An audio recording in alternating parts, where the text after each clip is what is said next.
2 seconds na lang nag-spawn na yung Lord, which is sinisimulan ngayon ng Aurora. Teka lang, merong fear na magagamit kay Yue pero buhay pa rin. Habang si Brusco ay makamuti ka na, hindi na successfully makapatay na. Yue is down as well. Tapos merong mga pokes laban kay Super Friends. Medyo nagkakagulo na. Si Kelo napunta sa ibang parte ng mapa. Mapipilitan na mag-TP out pero hahanapin yata ni Edward saka ni Domeng.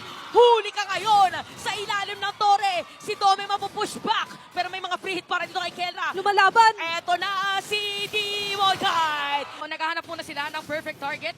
Si Brusco papasok doon sa may Lord Pit. Si Edward magda-dash in. So up until now, hindi pa rin nagkakabigayan. Pero si Brusco ay nasaktuhan na. Hindi tatama doon yung Spear of Destruction ni Kenra, by the way. So walang backup. Ngangat-ngatan niya lang niya yung Torres sa may bottom lane. Habang pa rin, kinukuha ha? dito ng Aurora yung Lord. Ay! Masesecure ni Edward. Papasok into Super Friends. And look at Kirk. Mapapatay na rin ni Domeng. Habang si Kenra yun, nandun pa rin sa may bottom. Dito si Rene J. Manyan or kahit si Edward. Pero sa ngayon, ang matutor apart ay ang kanilang Torre. At abante dito si Rene J! Pumasok na si Renny J with a penalty zone. Habang si Kirk ginamit na rin yung kanyang pagkaldagtong moment ay sa may pader.